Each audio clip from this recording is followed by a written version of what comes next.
About 2 weeks ago, on February 28, 2026, the United States and Israel began a major attack on Iran. During this attack, they killed the supreme leader of Iran, Ayatollah Ali Khamenei, along with many other Iranian leaders. The attacks have continued since that time. But was this legal? What does international law say about the U.S. and Israeli attack on Iran? Welcome. I'm Dr. Stephen Beard, a scholar and instructor of international relations. I'm currently teaching a college course on international law, and so wanted to take this opportunity to use international law to analyze the legality of U.S. and Israeli actions. Well, it sometimes seems that the international system is a lawless realm. There is, in fact, a fairly well-developed system of international law, including international law dictating when it is acceptable to fight wars. International law regarding conflict is typically divided into two elements. First, we have what we call jus ad bellum, which translates essentially as the law of war. This determines when can countries fight a war in the first place. Is it okay to fight at all? The second element of international law is known as jus in bello, which translates from Latin as law in war. This dictates what countries are allowed to do during war. So for instance, who can you attack? You can attack military forces, but not civilians. These two elements of international law are generally seen as completely separate. So it is possible to violate one element and not the other. You can be fighting a just war, but be committing war crimes while fighting that war. On the other hand, it is possible to fight an unjust war, but generally follow the law of armed conflict about how you can fight that war. Neither one dictates the other. In this video, we are going to focus on the question of, is the attack by US and Israel on Iran legal in the first place? So we're focused on that jus ad bellum element. Was the US and Israel allowed to attack Iran in the first place? One quick note before we get into the criteria. The jus ad bellum criteria does rely and has developed heavily from the Western just war theory, and particularly Catholic just war theory. There is a long tradition of Catholic thinkers, and then extending to other European thinkers, thinking about when it was acceptable to fight wars. And this has served as the foundation of our modern understanding of when the law regarding when countries can fight wars. However, through things like the development of the United Nations Charter, a lot of this I do think has been largely accepted by non-Western countries.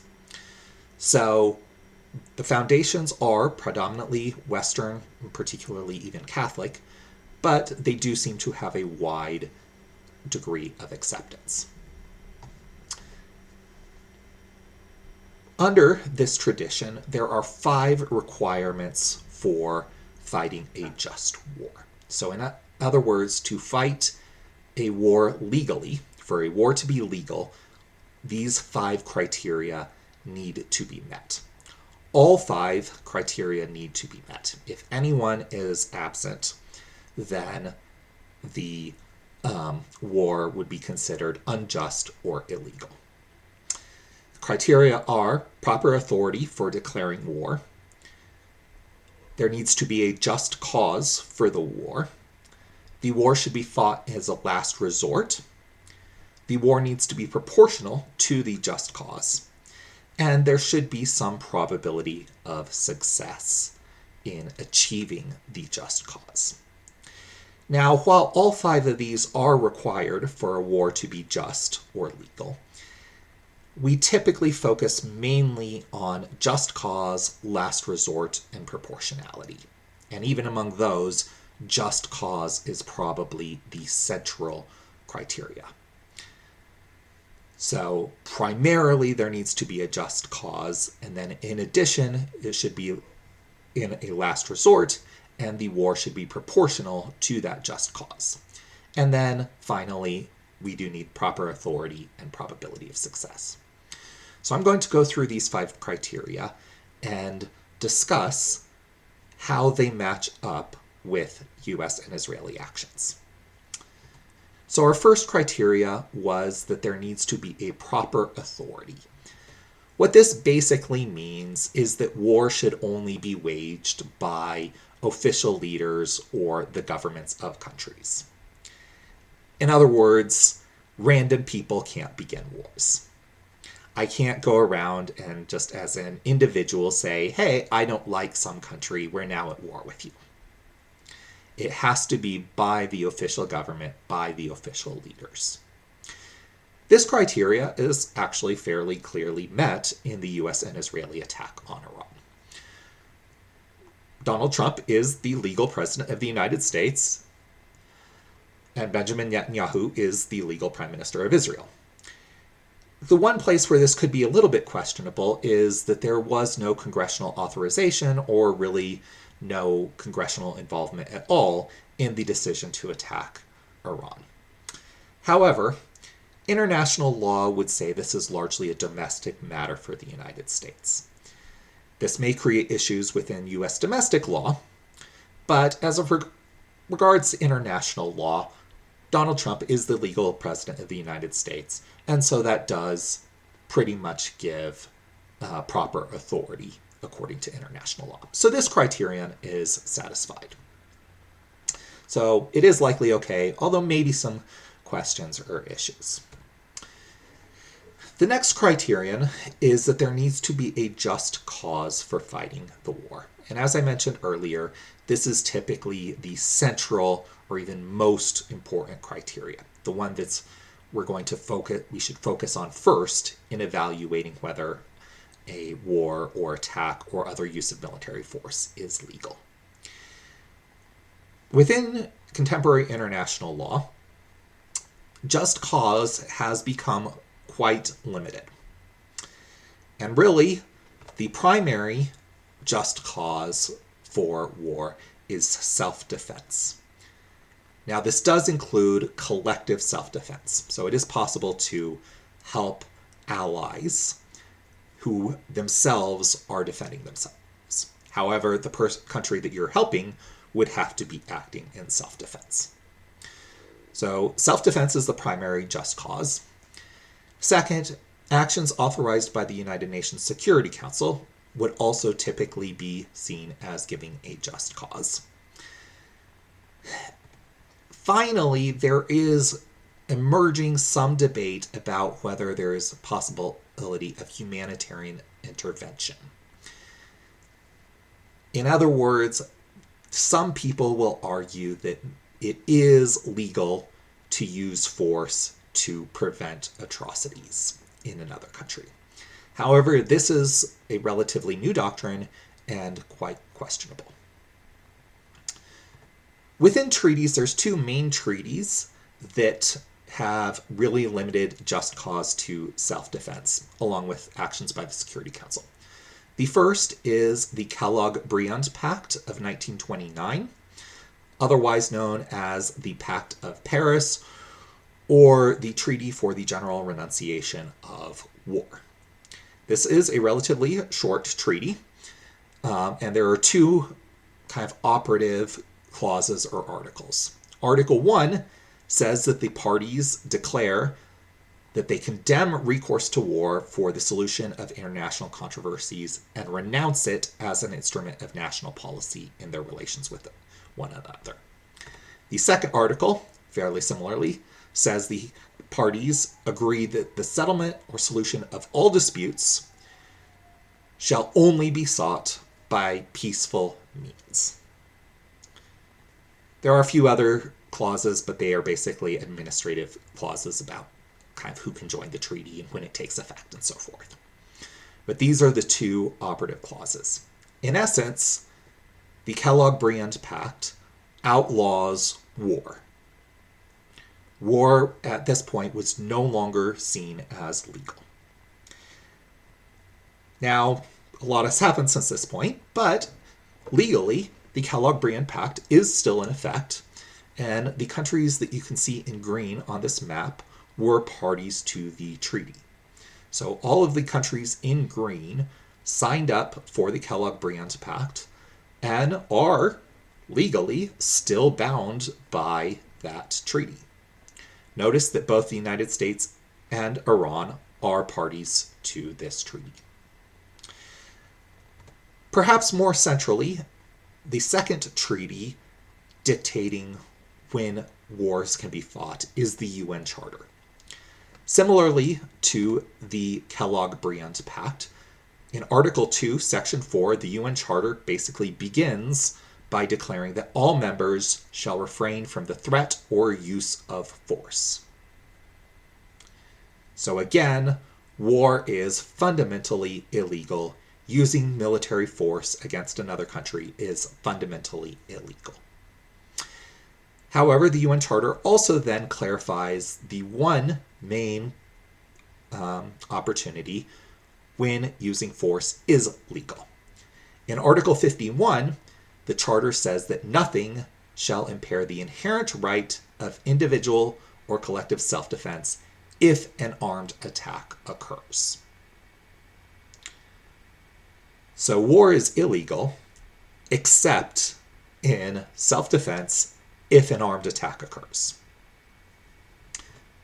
What this means is that for war to be legal, you must be acting in self-defense or aiding a country that is themselves acting in self-defense.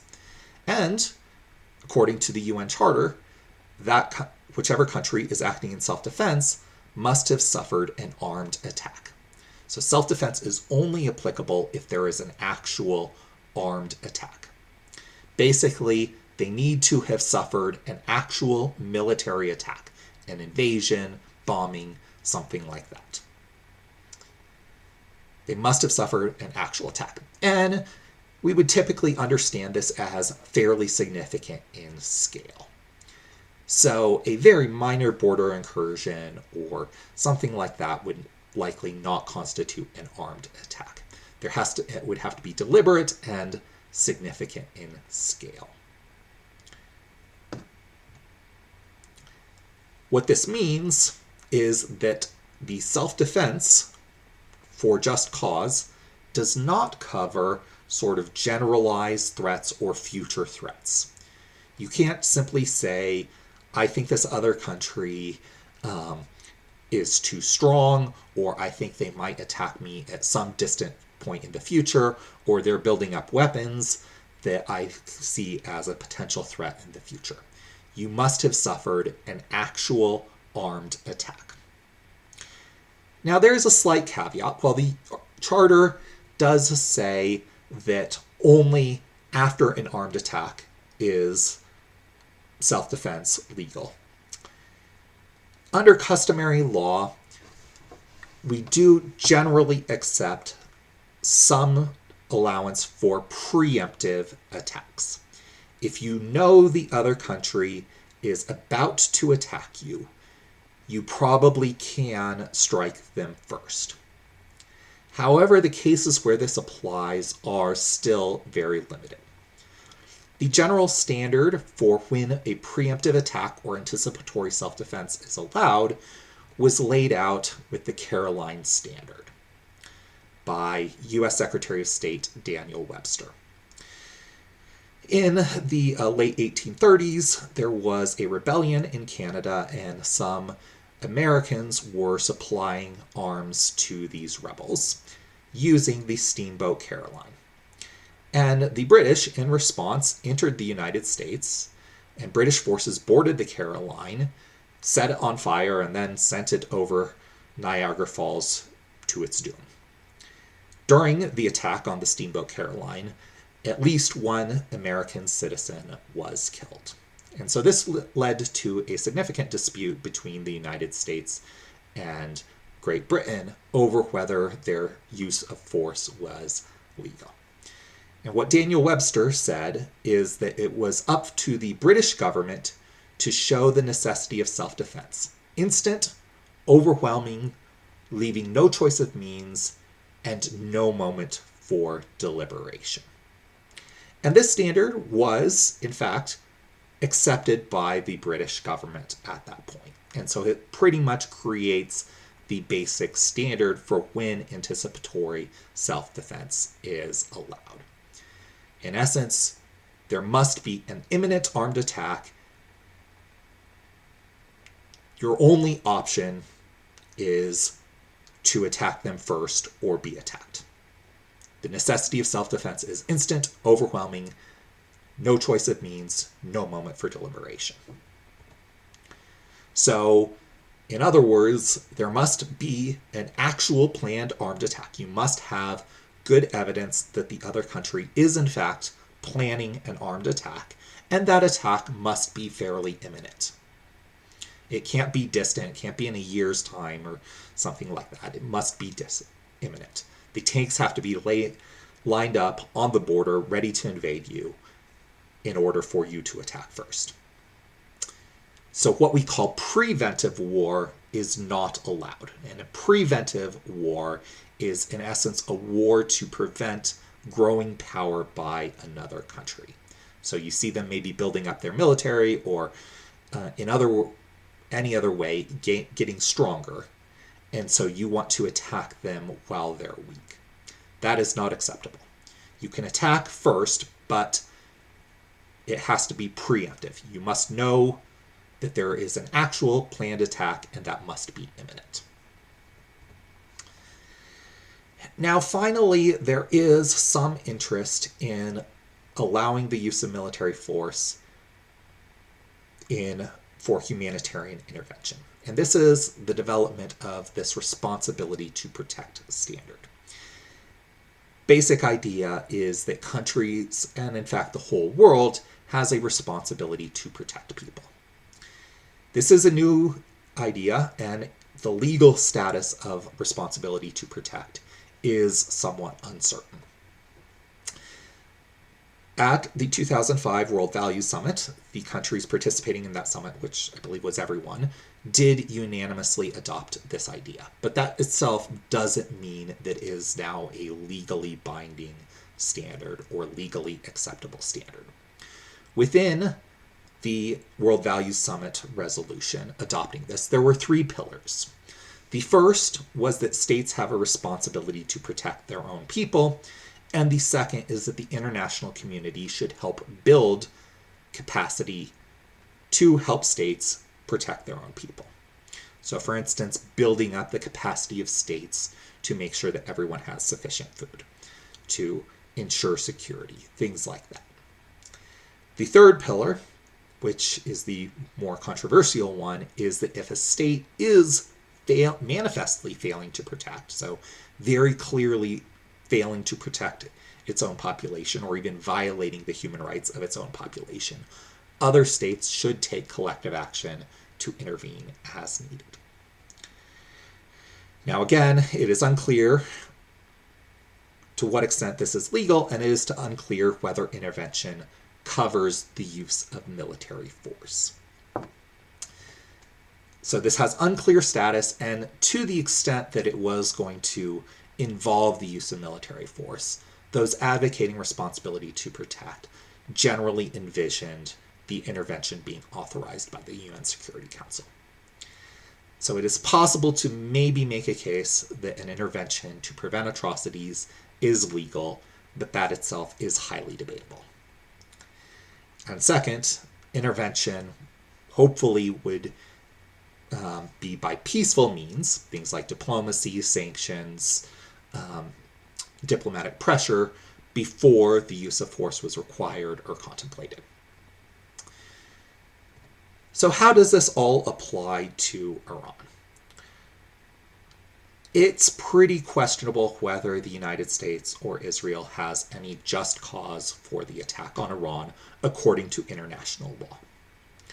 So a few days ago, the Pentagon clearly told Congress, informed Congress, that there was no sign that Iran was going to attack the US first. And in fact, there's similarly no evidence that Iran was going to attack Israel imminently either. So the requirements of self-defense are not met. There had been no recent armed attack by Iran on either Israel or the United States, and there's no evidence, at least no public evidence, that there was an imminent attack on the United States or Israel. So neither country had suffered an armed attack, which would allow self-defense, and neither country was about to suffer an armed attack, which might allow anticipatory self-defense. Now, some might say, well, Israel and Iran have been basically engaged in an ongoing armed conflict, but this is fairly questionable. There was no recent major fighting between Israel and Iran. The recent exchanges between Israel and Iran were over a year ago. So whatever conflict might have been occurring has now died down. And even then, we would then have questions about which country began the armed conflict. But there doesn't seem to be an ongoing military conflict, an ongoing war between Israel and Iran that would justify an attack. So neither the United States nor Israel seems to be operating in self-defense at the moment. Now, again, under the responsibility to protect standard, there might be some justification based on Iran's crackdown on protests against the Iranian regime. Earlier this year and late last year, there had been fairly significant protests against the Iranian regime, and the Iranian government and Iranian security forces had cracked down fairly severely on these protests, likely killing thousands, maybe even tens of thousands of protesters. This could be argued to create an atrocity that might justify intervention based on the responsibility to protect standard. And some public statements by Donald Trump seem to indicate this. However, it is also fairly unclear whether this is the actual intention of Israel and the United States to protect the protesters. So you might be able to make a case that it's legal in order on behalf of the protesters and to protect the protesters, but this itself gets questionable whether that would be legal in the first place, and second, whether that is in fact the intent of Israel and the United States in their attack on Iran. So it is highly doubtful that the just cause standard is met in the US-Israeli attack on Iran. The next major criterion, perhaps probably the second most important beyond just cause, is that war has to be a last resort. In other words, you have to the extent possible, attempt a peaceful resolution to the conflict before war happens, before you resort to military force. So resort to negotiations, maybe resort to other things like trade sanctions to try and resolve the conflict peacefully before using military force when you are able to do that. Now, the relevance of this is questionable. If you've suffered an armed attack, then you're basically at the last resort. If the tanks are crossing your border, you don't have time for diplomacy, you are at the last resort. Now, if you're acting in anticipatory self-defense, then again, it has to be imminent. You have to work to explore all other options before resorting to anticipatory self-defense. So it would have to be a last resort in that case. Similarly, if you're acting under kind of a responsibility to protect standard to prevent atrocities, again, you would have to think about what peaceful actions are possible to resolve the situation before military force is resorted to. In this case, it seems to be fairly clearly not met. There was little diplomatic efforts to resolve the situation peacefully, little buildup, little warnings, few warnings before the US and Israel resorted to military force. In fact, there are even reports that Israel basically resorted to military force to end diplomatic negotiations. And then the US joined Israel's use of military force. Using military force specifically to end diplomatic negotiations very clearly does not meet the last resort standard. And again, there also was no imminent armed attack. So there was time for further measures to peacefully resolve whatever disputes we had with Iran before using military force. So the last resort standard is also clearly not met. The fourth standard is the standard of proportionality. This basically means that the use of force must be proportional to the goal.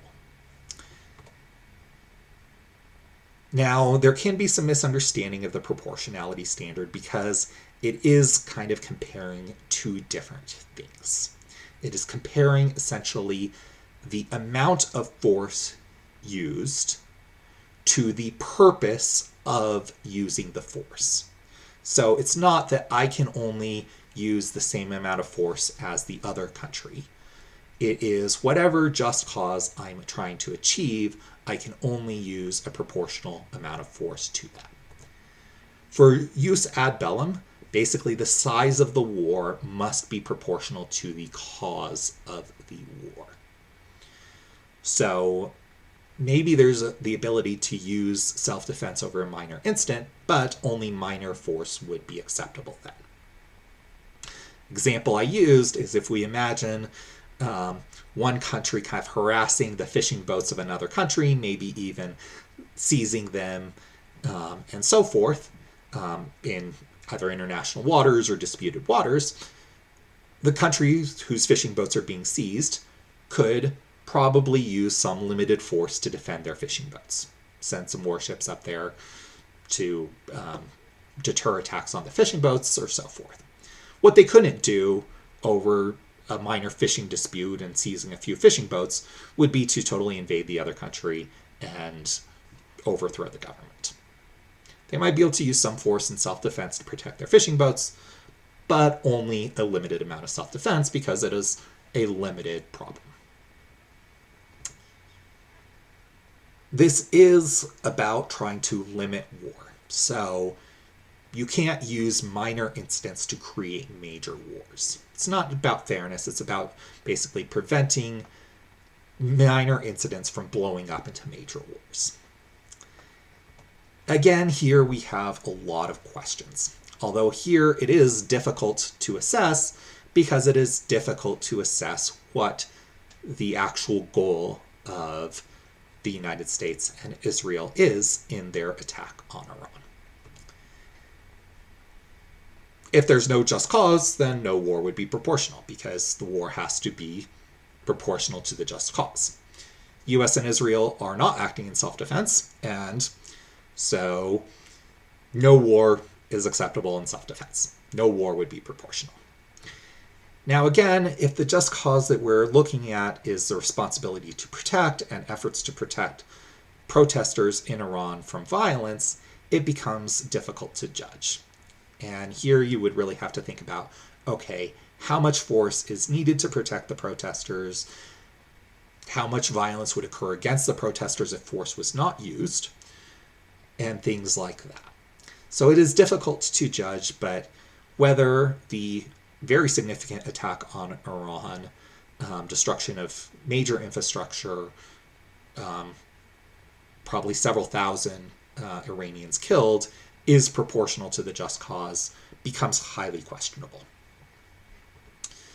The final criteria, which may not be as central anymore, is probability of success. Basically, in order to resort to military force, you should be able to have a reasonable likelihood of accomplishing your war aims with military force. If you can't accomplish your war aims, then using military force is pointless and thus unjust. Now, since we've limited war to self-defense, how much we want to focus on this gets questionable. Do we really want to say that a small country can't use military force to defend itself, even if it's likely to lose? So there are some questions about whether we still want probability of success, at least especially with self-defense. Now, in this case, again, whether there's probability of success becomes highly questionable. There is no self-defense motive or no self-defense justification, and so no force is needed to meet self-defense. So on one hand, probability is fairly ensured, but on the other, no force is needed to assure the probability of successfully self-defending the United States and Israel. Now, again, the just cause could be about protecting Iranian protesters, protecting the Iranian population, but here, probability of success then becomes very uncertain. What will U.S. military force actually achieve in terms of protecting the protesters or protecting the Iranian population? And as the conflict goes on, it is becoming apparent that there isn't even really a clear plan on how military force will be used to resolve the conflict and protect the Iranian population, the Iranian protesters. So if there's no plan, then pretty clearly no probability of success. And so while it's hard to judge, again, the probability of success because we don't quite know what the just cause is that the US and Israel are trying to achieve, it is pretty uncertain whether our actions meet this criterion. So to sum up, with the attack on Iran, there is fairly clearly proper authority for declaring war. The lack of congressional authorization may create some issues, but international law would generally regard that as a domestic U.S. matter rather than a matter of international law. On the other hand, the criterion of just cause is pretty clearly not met. The only possible argument you could have is a responsibility to protect standard on behalf of Iranian protesters. But it is both legally questionable whether there is any responsibility to protect allowing military force, and questionable whether that is in fact the US and Israel's goal. So highly questionable whether there is a just cause. Very clearly, no last resort. There was very limited efforts at diplomatic negotiations. There was certainly further time to allow further negotiations, other efforts like increased sanctions that could potentially work to resolve any conflict we have. So the last resort standard is very clearly not met.